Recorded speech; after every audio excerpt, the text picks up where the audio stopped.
भूतावा के सजी बरियात, भूतावा के सजी बरियात।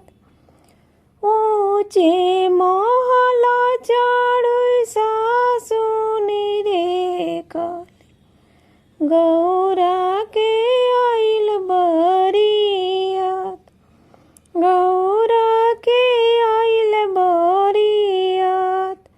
हथवा में लिली सासु थारी और लोढ़ावा हो, परिछना चलली दामाद, परिछना चलली दामाद।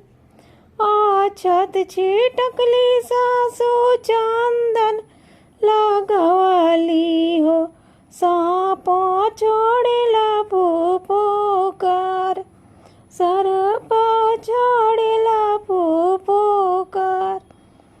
फेंकी दिली लोढ़ावा हो, फेंकी दिली छिपावा, हो गई गौरा ले दियाली केवाड़, गौरा ले दियाली केवाड़।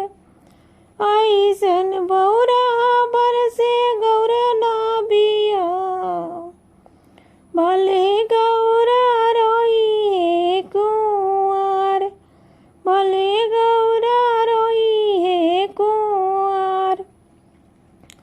कलश के ओटे ओटे बोलली गौरा देई, सुनी शिवजी अरज हमार, सुनी शिवजी अरज हमार।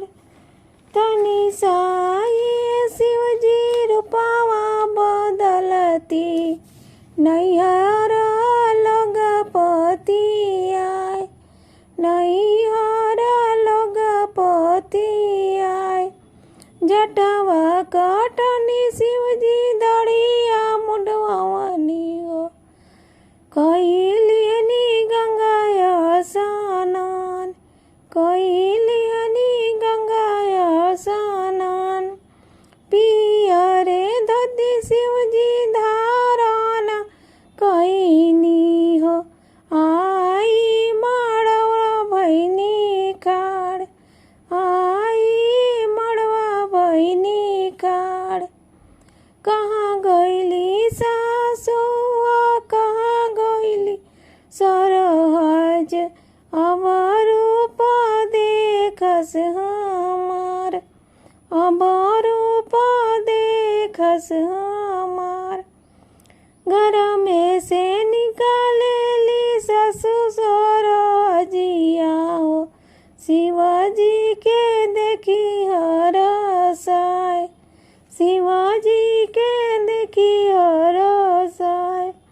ऐसन सुंदर बर से गौरा हम बियाहब, नहीं गौरा रही है कुंवर, नहीं